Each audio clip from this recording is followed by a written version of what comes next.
L'église est petite, elle est issue d'un serpent de pierre, sur un parvis de calcaire, lissé par les siècles de pas, appelle une grande chapelle, romane, la voûte de pierre claire, comme un ciel trop étroit. Au-dessus, un clocher octogonal, haut, qui n'agresse pas le ciel. Un ciel immense, noir, chargé d'étoiles. Le chemin fait le tour, tel un minuscule jardin. Un seul arbre surplombe le vide. Un chêne vert, trapu, ramassé, dans le clair de l'été. Ici cale, il neige. Nous sommes quelques-uns, assis sous la voûte, sans Dieu, sans prêtre. Il est sur une chaise, au centre de ce qui doit être le cœur, dans une plus grande église. 3 étroites fenêtres arrondies font un décor derrière lui. Il teint son instrument, semblant caresser l'éternelle féminité. Ses bras droits se lèvent, le bout de ses doigts s'étire longuement en archet. Puis l'abaissement lentement sur les cordes éclot soudainement dans ce lieu minéral infini, hors de l'espace et du temps. La magie des suites de Jean-Sébastien Bach. Ils étaient des milliers, ils furent des millions, à inventer un monde sans capital. Un soleil neuf brillait en eux, sorti d'un fond des ténèbres catholiques, sorti du tréfonds d'une Espagne désespérée. Barcelone en fête avec eux, riait d'éclats dépoussiérés. Les vieilles hiérarchies jetées aux ordures, la liberté vissée au cœur, fraternel jouisseur enfin, d'un amour débridé. Ils allaient construire un avenir sans profit, sans ordre, sans argent, sans pouvoir. Leur chant résonnait jusqu'au bout de l'Europe.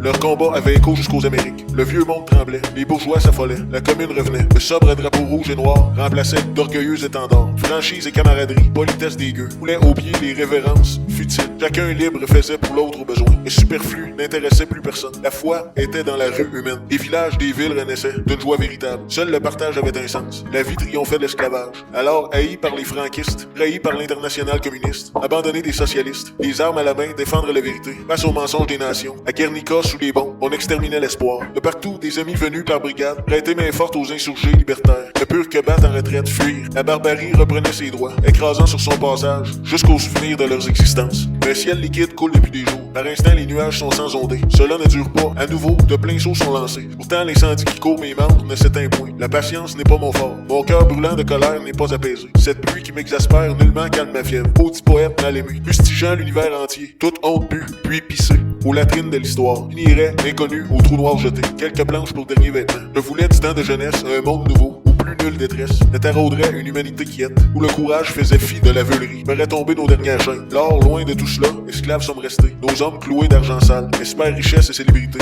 et photographies sur papier glacé, d'insipides magazines montrant des dérisoires pantins, vanter les mérites d'une société dissolue, maudits poètes malmenés, criant l'espoir, bavant d'amour, recardés par les bien-pensants, regrettés par les renégats, n'irait méconnus en terre ensevelie, 4 planches pour dernier costume, sarabande des morts, déguisés de somptueux cercueils, vanité des familles, bouffonnerie loufoque, d'un goût douteux, dont nos contemporains raffolent. Ceux qui restent continuent la mascarade, de guerre lasse, repos de guerriers, puis la bataille encore, pour de sombres peccadilles, et la paix revenue, fêtée comme il se doit, noyant le peuple dans l'alcool d'une fausse joie, maudits poètes mal armés, pour une incertaine vie, nus de la tête aux pieds, sans mensonge ni vérité, finiraient ignorés au trou noir jeté, habillés de blanc pour l'éternité.